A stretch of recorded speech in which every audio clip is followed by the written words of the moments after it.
Now, Missouri Congressman Mark Alford is in Milwaukee ahead of the Republican National Convention and joins us now over the phone to give us some perspective on that situation.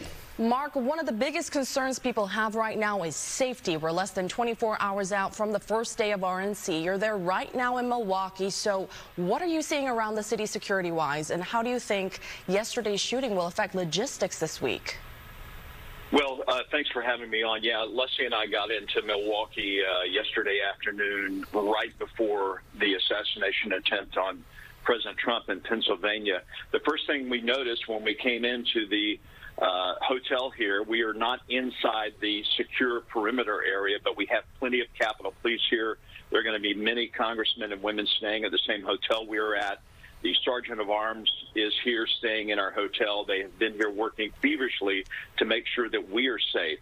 Leslie and I brought our bicycles with us, and we rode around the town of Milwaukee, went over to preview where we are going to be starting tomorrow at the convention center, and the security is already very, very tight, especially with the attempted assassination of President Trump. I think we're going to see even more security here. There are planned protests. We had been briefed by the Capitol Police while we were in Washington that there are going to be at least 3 planned protests here. I think they're very concerned at this point about those proceeding. But we do have, First Amendment rights in the United States of America and the right to protest. Congressman Alford, you were kind enough to speak to us last night in the moments after the shooting, in the first couple of hours after the shooting. We talked to you via Zoom, and you told our reporter, Abby Dodge, rhetoric has gotten too heated in America. We've got to tone it down. Those are your words. In your time in Congress, you have been a vocal critic of President Biden and a vocal supporter of President Trump. How possible is toning it down at this point? That's what you're calling for, and that's what you're not alone in calling for that. Are we even capable as Americans anymore at this point of toning it down, especially after an assassination attempt? Well, I think we are. I think what I've attempted to do as a former journalist and someone who believes in America, believes in our republic, and believes, look, that if you are in politics, if you are representing people, you have every right to represent them how they want you to represent them. You're to be their voice and their vote in Congress, especially.